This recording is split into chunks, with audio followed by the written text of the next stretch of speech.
Attitude shift for disciple making vai latviski attieksmes maiņa par mācekļu veidošanu.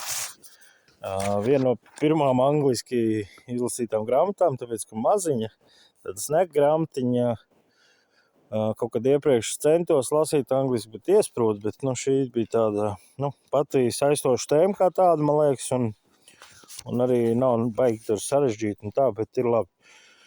Dažas atziņas no grāmatas, ko piefiksēju, think big, start small, go deep, tas tā kā domā lielas lietas, sāc ar mazumiņu un ej dziļumā, laba tāda doma.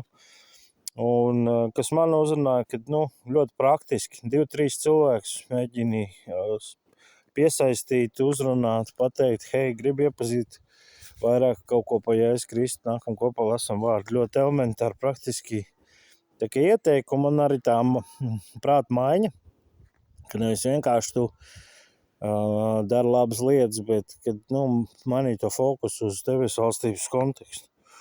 Kas man uzrunāja 11. nodaļā vēl, kad ir nodefinēta, kas ir mācekļu veidošana, ielikt teikumos. Es gan nelasīšu angliski, jo nebūs labi.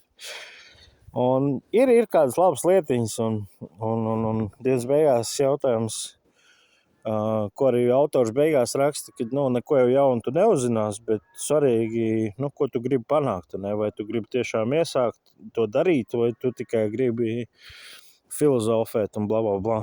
Tā kā man šī grāmata izaicina uzsākt kaut kādas lietas un ņemt daudz vienkāršāk lietas, ne sarežģīt ar kaut kādām programmām vai vēl kaut ko, vienkārši uzrunāt cilvēkus, atsaucās un tad reaģē. Tā kā garšīgi. Iesaku pacīnīties un tā kā šalam.